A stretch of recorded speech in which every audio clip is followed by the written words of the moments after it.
جانے سے پہلے بستر پہ اسے چھوڑ کے جا جو تجھ میں سے ہے. رسول نے مولا علی کو، یہ سب نے لکھا متفق ہے، اس میں تو ایک لمحے کے لیے بھی تضاد نہیں، کہ رسول نے مولا علی کو اپنے بستر پہ لٹایا. میں نے اپنے اہل سنت دوست ہیں، عالم دین بھی ہیں، ان سے میں نے پوچھا، میں نے کہا سرکار میری سمجھ میں نہیں آتا کہ رسول نے مولا علی کو کیوں سلایا تھا. اس نے کہا جی وجہ یہ تھی کہ رسالت مآب کے جسم سے نور نکلتا تھا. تو آج وہ چاہیے تھا جس کے جسم سے نور نکلتا ہو، تو نور کی وجہ سے رسول نے امیر المومنین کو سلا دیا تھا. اب انہوں نے اپنی طرف سے بڑی عقیدے کی چھلانگ لگائی کہ شیعہ بندہ ہے، ہو جائے گا کہ میں بھی علی کو نور سمجھتا ہوں. میں نے ایک لمحے کے لیے میں نے کہا سرکار ناراضگی معاف مجھے بتائیے گا کہ اگر نور ہی کی وجہ سے آپ نے پھر علی مولا کا انکار کر دیا، آپ نے کہا مجبوری نور تھی، نور کی وجہ سے سلایا، تو رسول نے حضرت جبریل کو کیوں نہیں سلایا؟ اسے کہہ دیتے ہے بھی فرشتہ ہے بھی نور سے، کافر حملہ کر بھی دیتے تو تلوار تو چلنی نہیں تھی، فرشتہ تھا. وہ دیکھ کے کہتے جی اب آپ تو ضد کر گئے ہیں، آپ کو نہیں پتا کہ جبریل نبی کا نوکر ہے، اور نوکر کی ضرورت کیا کہ سردار کے بستر پہ لیٹے، خادم کی ضرورت کیا کہ سردار کے بستر پہ لیٹے. میں نے کہا جملہ تو آپ مان گئے، جو محمد ایک رات کے لیے اپنے بستر پہ جبریل جیسا نوکر نہیں بٹھاتا، وہ اپنے بعد اپنے منبر پہ کسی نوکر کو کیسے بٹھا، جس نے ایک رات کے لیے. پھر میں نے فوراً وہیں پہ بیٹھے بیٹھے ان سے دوسرا سوال کیا. میں نے کہا آپ چلے اتنا بتائیں کہ رسول امانتیں کسے دے کے گئے تھے؟ اس نے کہا مولا علی کے حوالے کر کے گئے تھے، اور مولا علی واپس کر کے مدینہ پہنچ گئے تھے. میں نے کہا امانتیں تھیں کن کی؟ انہوں نے کہا کافروں کی. کافر رکھوا کے کس کے پاس گئے تھے؟ رسول کے پاس. رسول کس سے دے کے گئے؟ علی کو.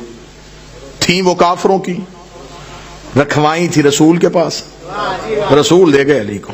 تھیں وہ کافروں کی، رکھوائی تھی رسول کے پاس، رسول دے کے گئے علی کو.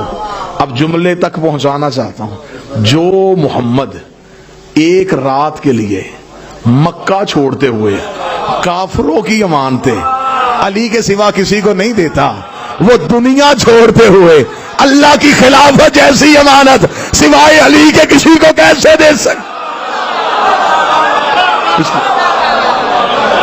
جس نے ایک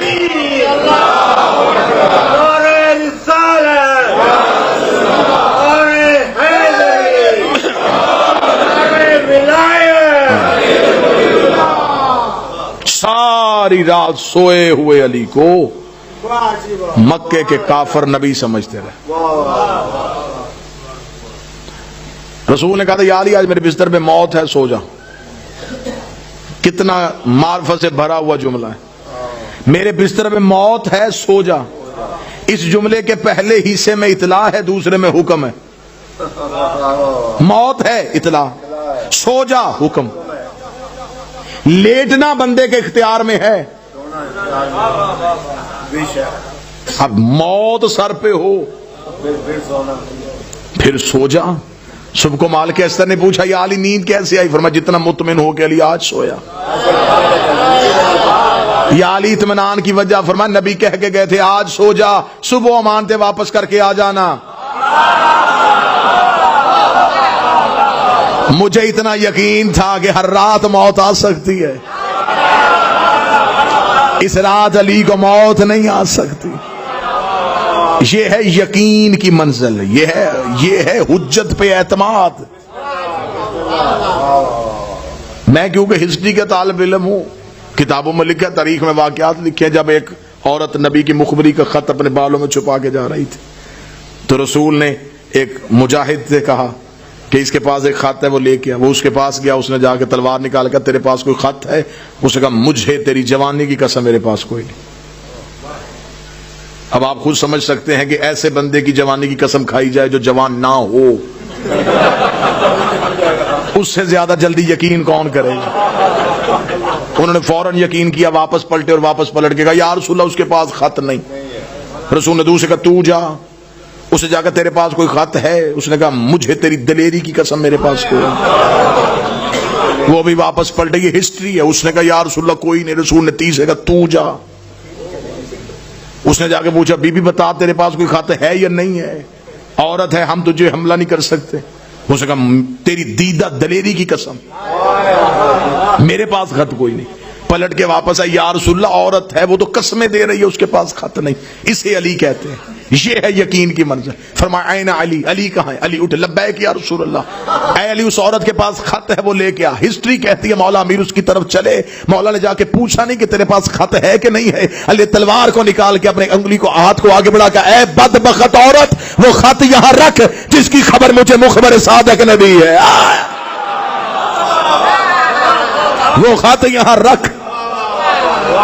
اس نے کہا یا علی میرے پاس خط نہیں۔ فرمایا تو 1000 دفعہ کہے، وہ کہہ رہا ہے کلمہ تیرا نہیں پڑھا جاتا، کلمہ اس کا پڑھا جاتا۔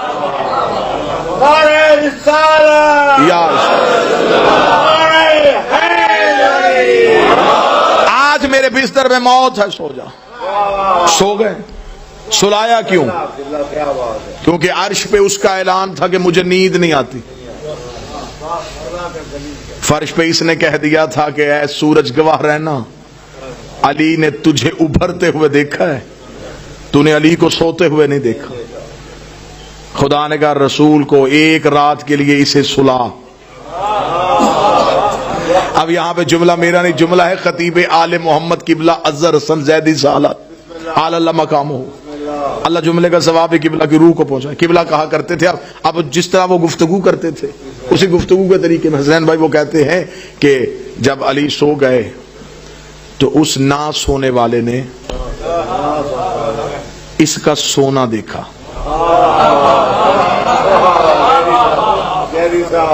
اس نے جبرائیل سے کہا کہ اس سے جا کے پوچھ کے سونا بیچے گا، تیرا سونا بڑا کھرا ہے، تیرے سونے میں ملاوٹ کوئی نہیں ہے، اتنا خالص سونا کیا تو بیچے گا؟ زیدی صاحب کہتے ہیں کہ جب جبرائیل نے آ کے امیر المومنین سے کہا کہ وہ آپ کا سونا خریدنا چاہتا ہے، فرمایا خریدنا کس نے ہے؟ اس نے۔ بیچنا کس نے ہے؟ تو نے۔ فرمایا تو کیوں کھڑا ہے؟ اسے کہہ مجھ سے مانگ۔ اب آواز آئی ہے سونے والے اپنا سونا بیچے گا؟ علی فرمایا اگر تیری چاہت ہے تو بیچ دیتا ہوں۔ فرمایا قیمت مانگ، کیا مانگتا ہے؟ اب یہ جملہ ہے جس پہ داد بنتی ہے۔ زیدی صاحب کہتے ہیں اس نے kہا قیمت مانگ، کیا مانگتا ہے؟ اس نے کہا جو تیری مرضی وہ دے دے۔ ہائے ہائے، اس نے پھر اپنی ساری مرضیاں اسے دے دی۔ اب یہ مرضیوں کا مالک بن گیا۔ ایک رات، ایک چند لمحوں کے لیے آنکھیں بند کی اور مرضیاں خریدی۔ جس کی بند آنکھوں سے اللہ کی مرضیاں خرید ہوتی ہوں۔ اور ادھر مکے کے مشرک کافر جب پتہ چل گیا کہ رسول اپنے بستر پہ علی کو چھوڑ کے گئے تو 70 نوجوانوں نے، تاریخ کہتی ہے ہسٹری، 70 نوجوانوں نے اپنی تلواریں اپنے ہاتھ میں رکھ کے ابو جہل کے سامنے جا کے اپنے بتوں کی قسمیں کھائیں کہ ہم ایک لمحے کے لیے بھی ایک انچ پیچھے نہیں ہٹیں گے، علی کو قتل کریں گے۔